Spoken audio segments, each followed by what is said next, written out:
आखिर पीवी नरसिम्हा राव को भारत रत्न मिलने से कांग्रेस इतनी दुखी क्यों है? दरअसल पीवी नरसिम्हा राव 1991 में भारत के पीएम बने थे और उन्होंने देश हित में कई ऐसे फैसले लिए जो कि कांग्रेस की देश विरोधी मानसिकता को बिल्कुल भी रास नहीं आता था।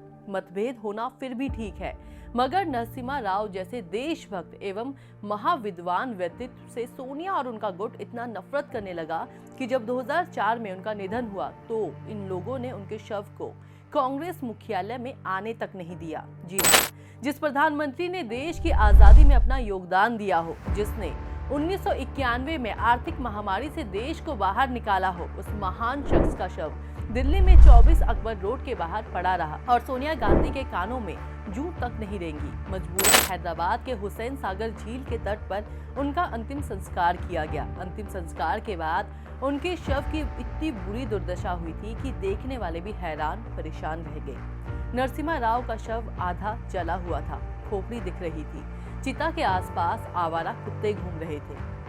इस बात ने पूर्व राष्ट्रपति डॉक्टर प्रणब मुखर्जी को भी इतना आहत कर दिया था कि वे जीवन भर सोनिया और उनके चमचों की टोली की आलोचना करते रहे। ऐसे विद्वान व्यक्ति का कांग्रेस ने इतना अपमान किया कि इस पार्टी को कभी माफ नहीं किया जा सकता।